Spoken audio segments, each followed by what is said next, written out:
we got to start up that discussion. We got to start up that discussion. And the notion that there is somehow free transit out there is, as you know, not true. There is no such thing. And it's going to and the notion there's some pot of money sitting around in governments, plural, federal, provincial, or municipal, just waiting to be allocated to transit, not true. You can see they all have their financial problems. So if we want to build the transit, for all the reasons stated by Leslie and myself, then we've got to have that honest discussion. And that's where I think you come in, is to sort of press our leaders to have some... And I've known John Tory for a long time, back when he was like the with the Canadian Football League.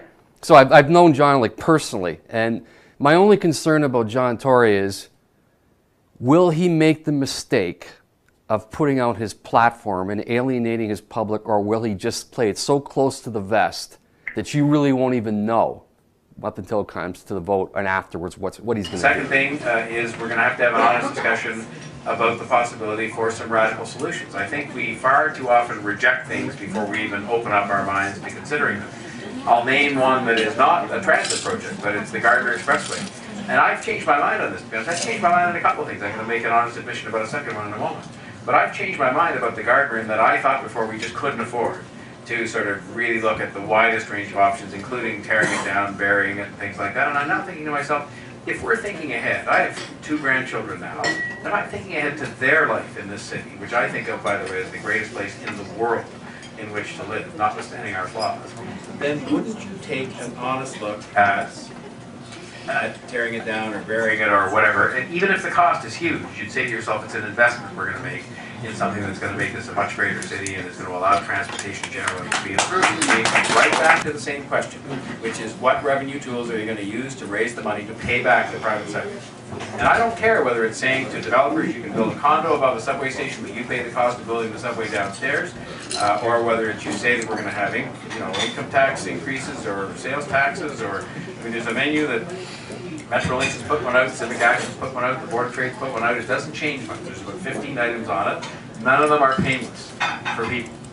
But if we want the transit, if we want to have a great city that is livable, if we want to give people access to economic opportunity that are living in some of the priority neighborhoods, if we want to keep the environment the way it should be, and have the kind of city we can be proud of, well then, we got to suck it up and have that discussion. And that's where you come in, I think, to say to people, you either have the courage to be candid about this, and be honest about this, and have the discussion and make some decisions on it, or we'll find some people who can't. Because in the end, we can't go on this way.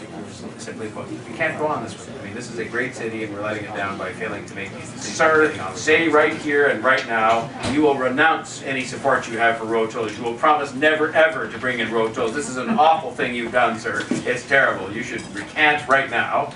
And we even had people dressed up as highway robbers out in front of the debate with masks on, saying David Miller was going to highway rob. Well, you know what? That's how politicians act. And I was a politician then for the first time running my first campaign, and that was a mistake. Because what it meant was, from the whole time that David Miller then was mayor, never again talk about road tolls or any other kind of tax, because he sort of promised he wouldn't. He did in that debate. He promised he'd never talk about it again. That night, what's he going to say on TV that night? He said, I promise I'll never talk about it again, and he never did.